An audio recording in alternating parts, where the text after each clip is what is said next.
All right, we are back with Professor Diggs. He is still staying out on the West Coast there with the beautiful Pacific Ocean behind him. Today we're going to talk we know who you're going to talk about, so why don't you go ahead and get started?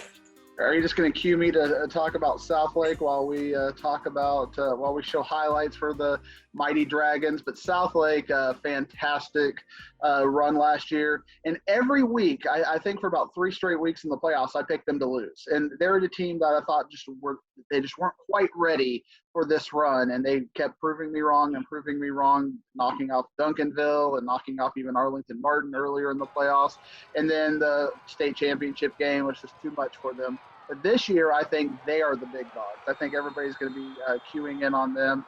And speaking of queuing in, you talk about Big Q and Quinn Ewers. This is the best quarterback in the nation. And when you got him on your team, there's very little wrong. But what's interesting is he was so banged up last year, he didn't even make the all-district list. The consensus MVP was Owen Allen. And this is a player that a lot of people thought really defined the heartbeat of Southlake. Owen Allen is a fantastic running back. I think you're going to see him used a little bit more in the passing game this year. I think we're going to see Southlake go a little more multiple and just really air it out. But I think they're going to try to slow it down when they can, because they are so offensively powerful. They're going to be done at halftime in a lot of their district games. I think the non-district is really what to look at. And last year, they were much maligned on the defensive side of the ball. In fact, I watched them lose, pretty much get destroyed defensively against Rockwall early in the season. But they've got 6 first-team defensive players coming back. I mean, this was a young team last year. And they have a lot of players that go both ways. You have a big player like R.J. Maryland, who is a great tight end, but you might see him on the defensive side of the ball as well. They have their great Logan Anderson as a sophomore, the defensive newcomer of the year coming back. I mean, Southlake is a team that is probably going to be everybody's number 1 team to start in the DFW area, might be number 1 in the state. They got 2 offensive linemen coming back. I mean, this is a team that is ready, and they have 1 goal this year, and it's going to be making it to the state championship. Not making it to the state championship, but winning the state championship. They're not going to be content just making it there this year.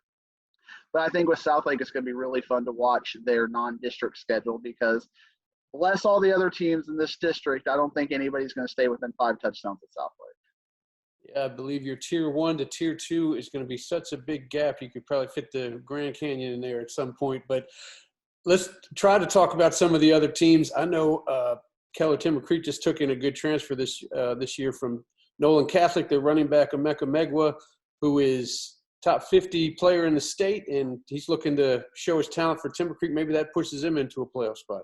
Yeah, I already had Timber Creek in a playoff spot. They have their quarterback coming back, and when you have your quarterback coming back, Jacob Porter, I think that kind of gives you a little bit of an edge. And for me, I also really like Byron Nelson and the talent they've got coming back. Jake Wilson, quarterback coming back, was widely lauded last year in that district. They got Gavin McCurley and Landon Rance-Miguels, both wide receivers, all sophomores. So this is a really good core group that we're going to get for the next 2 years with Byron Nelson. I think they are going to be a playoff team. And I like Northwest Eaton. Charles White there, the good receivers coming back. A lot of things to replace offensively and defensively. But the bottom tier, Keller, Fossil Ridge, and Keller Central all have those same kind of questions as well. Keller has a Marion Henry coming back, the really talented receiver. Keller Central has Darius Graham coming back, the junior linebacker. Fossil Ridge, they struggled last year. They didn't win a district game. I feel like they might be kind of slotted for another winless season as well. But with the Keller schools, one thing I've learned about the Keller schools, they're all such great programs. There's a lot of moving in, moving out going on. It's a very transient area. You never know with those teams. And I think you do know that they're not going to be Tier 1, but you never know when any of those teams, 1 or 2 wins. I mean, we've seen some crazy tiebreakers when we get Northwest ISD and Keller ISD. You've got some 4 or 5-way ties sometimes for 2nd, 3rd, 4th place. So expect the unexpected in this district. Well, you heard it here first. Your boy Diggsy says Southlake, stay tight or bust.